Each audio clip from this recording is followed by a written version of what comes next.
सिंधुदुर्ग जिल्ह्यातील वैभववाडी तालुक्यात पर्यटकांना भुरळ घालणाऱ्या आणि बारमाही ओसंडून वाहणाऱ्या नापणे धबधब्याच्या सौंदर्यात आता आणखी भर पडणार आहे। सार्वजनिक बांधकाम विभागाने सिंधुरत्न योजनेतून 99,63,000 रुपये खर्च करून या धबधब्यावर काचेचा आकर्षक पूल उभारलाय। या पद्धतीने उभारलेला काचेचा पूल राज्यातला पहिलाच पूल असणार आहे। याच पुलावरून तिथल्या सौंदर्याचा आढावा घेतला आमचे प्रतिनिधी उमेश बुचडे।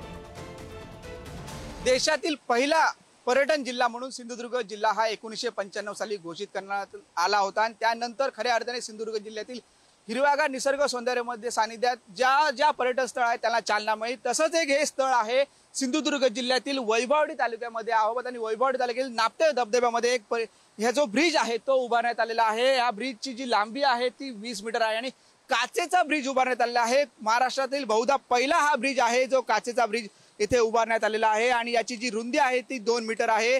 याला बाजूला रेलिंग देखील ज्या बसवण्यात आलेल्या आहेत आणि हा जो धबधबा आहे नापणे धबधब्याच्या या वरती हा ब्रिज उभारण्यात आलेला आहे। एकंदरीत जर आपण पाहिलं की तत्कालीन जे कार्यकारी अभियंता अजय कुमार सरवगड होते त्यांच्या मार्गदर्शनाखाली काम हे सुरू झाले होतं। म्हणजे या काचेच्या ब्रिजमुळे खऱ्या अर्थाने वैभववाडीतील ह्या पर्यटन स्थळाला चालना मिळणार आहे आणि वैभववाडीची जी पर्यटन स्थळ आहे ती अजून देखील काही विकसित होण्याची गरज आहे। आणखी देखील समजा ब्रिज इथे जर उभारला दुसरा वेगळा असाच काचेमध्ये तर आणखी देखील इथे पर्यटनाला भर होईल।